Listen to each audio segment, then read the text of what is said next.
Welcome to a tutorial on the circuit theory, and over here in this video I'm going to show you how to solve a network problem, okay, using the Norton's theorem over here. So basically what I'm going to do over here is I'm just going to bring up the problem statement first. Okay, so here's our problem statement. Okay, now this says that, well, what we need to do over here is we need to, well, find the power dissipated in the 1 ohms resistor. That's the RL, or rather the load resistance for this particular circuit, given over here, as you can see. Well, okay, for the given circuit alongside using Norton's theorem. Okay, so what we need to just find out, or rather calculate, the amount of power dissipated across this particular resistor. It's a 1 ohm resistor. I'll just write down over here. So this particular resistor over here is our load resistor is concerned. So we gotta find the power dissipated over here. So okay, so also let's just name these nodes over here as the X and Y terminals. Okay, that's better. So it just makes easier to name them and just address them in the problem over here. So in order to solve this network over here, we need to basically go through the steps as I had previously shown you in the Norton's theorem tutorial in our circuit theory section. Okay, so kindly just check it out before jumping into this one. So okay, so let's just pull down the page a bit. That's better. So let's just go to step number 1 over here. Okay, so here we go. This is our step number 1. So in step number 1, we what we gotta do is that we need to short this particular, I mean just disconnect this resistance, that's 1 ohm resistor over here, and find out the short circuit current. So that's exactly what is stated by the Norton's theorem. Okay, so let's just go down to the step number 1 and do the process. Okay, so here is the modified diagram from the original picture. So you can see this original image over here of the circuit actually. And over here we just removed the load resistor, that's the 1 ohm resistor over here, and now that the terminals over here, as you can see, are empty, so what we gotta do next is that we just gotta short them together. Okay, there you go. And now we need to find the the short circuit current. So the upon just shorting these two terminals over here, we're gonna get a current that should flow through this particular short circuited part of the circuit over here. So we're gonna get a short circuit current, which I just call ISC. So ISC here would refer to the short circuit current. Okay, so I'm just gonna write it down over here. Okay, so that's better. That's done. Okay, fine. So now that we've short circuited this part of the circuit over here, so we can see pretty well that if we just go forward to find out the amount of short circuit current, so which should be entering into the X node over here, okay, through this part of the circuit. Okay, and now you can see that parallel to the short circuited path over here, we have this 2 ohms resistor. So it's quite obvious that if you have a short circuit path parallel to a resistor, then it's quite obvious that the total amount of the current would just pass through the short circuited path, and the the resistor would be of basically of no use. So we go to step number 2 from here on, where we just modify the circuit diagram a little more. So okay, so let's just go on to step number 2 from here on. Okay, so here we have modified the circuit once again, and as I said before, that the 2 ohms resistor would be of no use once we have this shorted path over here. So we're gonna remove the 2 ohms resistor as well, in order to just to reduce the unnecessary complication in the circuit. So this is what we have in effect. Okay, so now we're just gonna calculate the amount of the short circuit current that should flow through this particular circuit over here. Okay, so let's just assume over here that due to the presence of this 10 volt source over here. Okay, so we'll have a current, let's say I1, that should well flow through in this direction. I'll just call it I1. And well, since the short circuit current would just flow in this particular, I mean the right loop over here, so let's say due to this 5 amps current source right over here, another current would just flow straight into the part of this circuit. So well, this should be the short circuit current over here, as you can see. So well, here on the 5 amps current source is just sending out 5 amps, and that will just go and then well enter into the part of this circuit where the short circuit current would just flow along with the current I1. So here we have well I1 entering, and let's call this one as, let's say, node 1, and let's just call this one as node 2. Okay, so at node 1 we have the current I1 as well as the 5 amps current from the 5 ampere current source well entering both into the node 1, and then finally we have the well the short circuit current will exiting this particular node over here. So now this short circuit current would just flow through the 2 ohms resistor, and then finally through the short circuited path between that of X and Y terminals. Okay, so from this assumption over here, we just frame our equation number 1. So at node 1, we'll just state it over here. So at node 1, okay, so we're getting well yeah, the short circuit current is equals to I1 plus that of the 5 amps current from the 5 amps current source. Okay, so that's our equation 1. I'll just state it over here, that's better.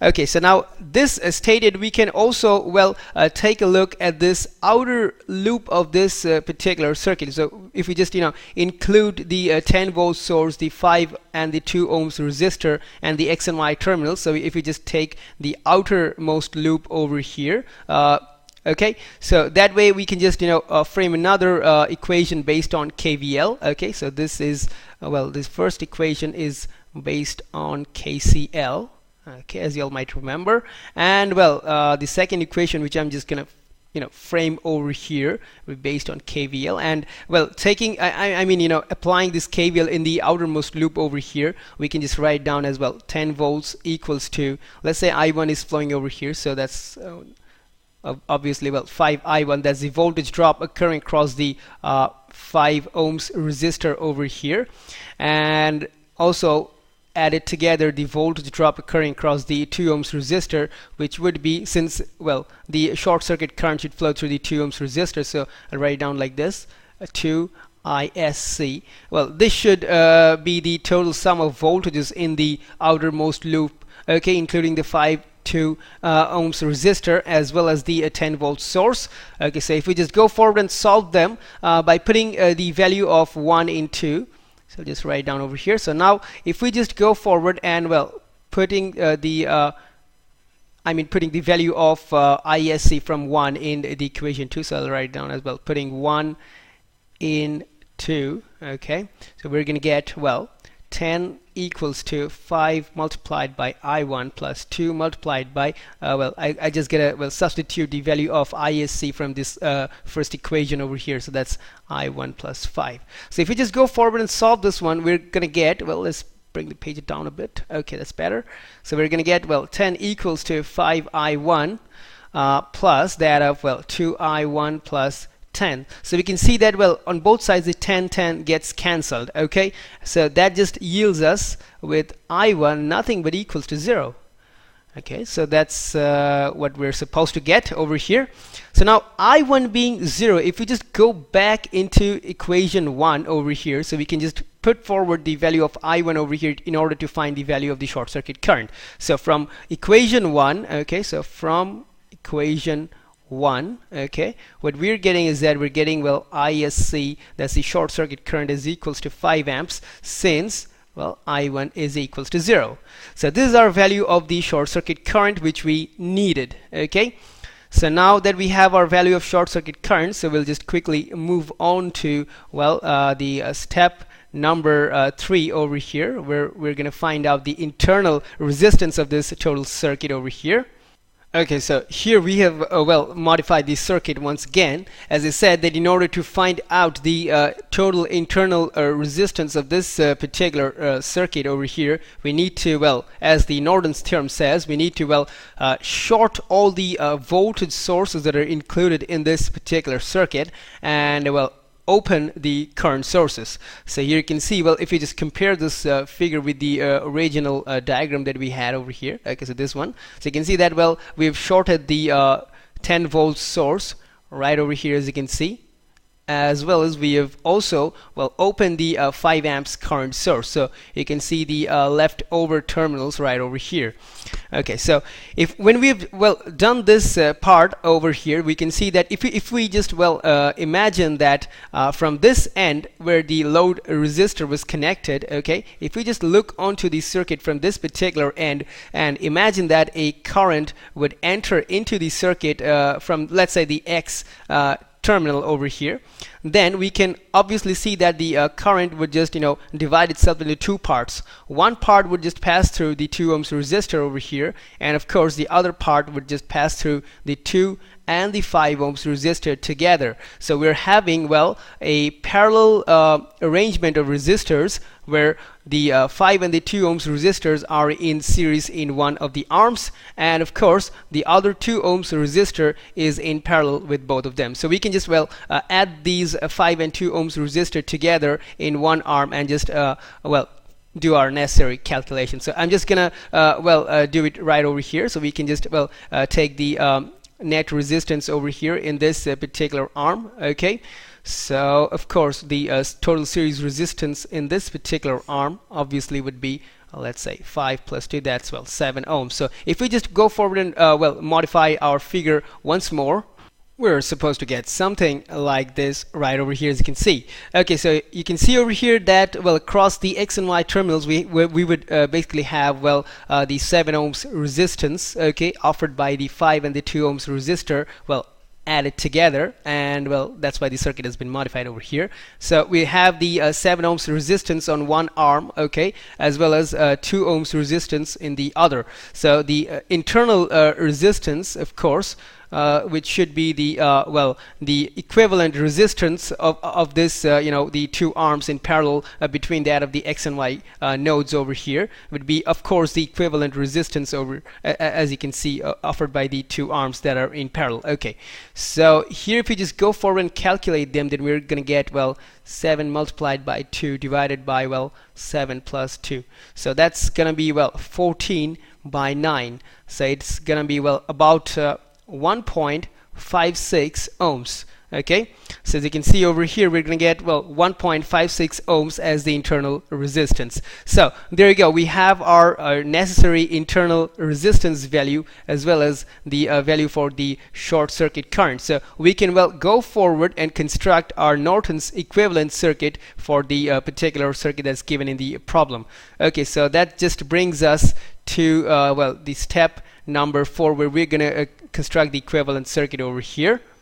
Okay, so in this step, as you can see, we have the well, the reduced part of the rest of the circuit for using the Norton's theorem. So we have this well, the short circuit current as well, the 5 amps current source, as well as the 1.56 ohm resistor. That represents obviously the internal resistance offered by the rest of the circuit to the load terminals over here. Okay, so with that we just, well, constructed the rest of the part of the circuit using the Norton's theorem, and now we're going to connect the load resistance in order to complete this circuit. Okay, there you go. So here we connected the 1 ohms resistor that was supposed to be the load resistance over here, and now from this particular circuit, which is of course the well, the Norton's equivalent circuit, I'm just going to write it down over here. So here we have our Norton's equivalent circuit. Okay, so I'm just going to pen it down. Okay, equivalent circuit. Okay, so that's it. So this is our Norton's equivalent circuit, and now we're going to basically calculate the amount of power dissipation through this load resistor. That's the 1 ohm resistor.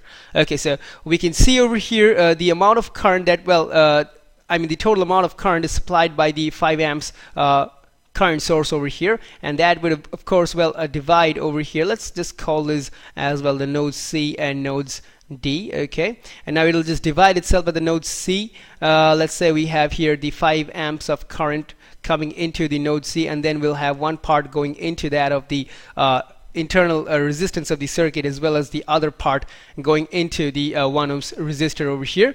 So if we just go forward and do that, let's just call them as I1, and let's just call this one as, let's say, IL. That's the load resistance. So we have here 5 amps is equal to the I1 plus that of the IL. Okay, so as you can see from this node C over here, so now we can also just go forward and directly apply a formula to calculate the amount of current through this load resistance over here. So that way, if we just go forward and do that, so we'll get IL, that's the load current that should flow through this particular part of the circuit, that's through the load resistor. We're going to get, that's the ISC, which is of course the 5 amps current, where ISC is of course the 5 amps.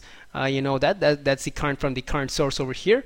So that multiplied with the R internal, that's the internal resistor, that's over here 1.56 ohms, divided by the load resistor, the resistance of the load resistor, okay, plus that of the resistance from the internal resistor. Okay, so if we just go and do that, then we're going to get 5 multiplied with, that's the 1.56 as the resistance of the internal resistor, divided by 1 plus 1.56. So we're going to get about let's just calculate a bit. We're going to get something about 3.05 amps. Okay, so that's the amount of current that should flow through this particular load resistor. And if we are supposed to calculate the amount of power dissipated over here, so that's going to be PL, would be given by IL square times that of the RL. Okay, so this is obviously from Joule's law, so we can just obtain the power dissipated in the load resistor this way. So if we just put forward the values over here, that's 3.05 square multiplied with that's the 1 ohms from the 1 ohm resistor, then we're going to get the power dissipation as something equals to 9.28 watts. Okay, so we can just conclude from this discussion over here that 9.28 watts of heat energy would be dissipated across the load resistor per second. So that's why we're going to get this value over here. So let's just bring us to the end of our tutorial discussion on this topic. Okay, hope you've enjoyed our tutorial, and let's just see you in the next one. Until then, it'll just be goodbye for now, and thanks for watching.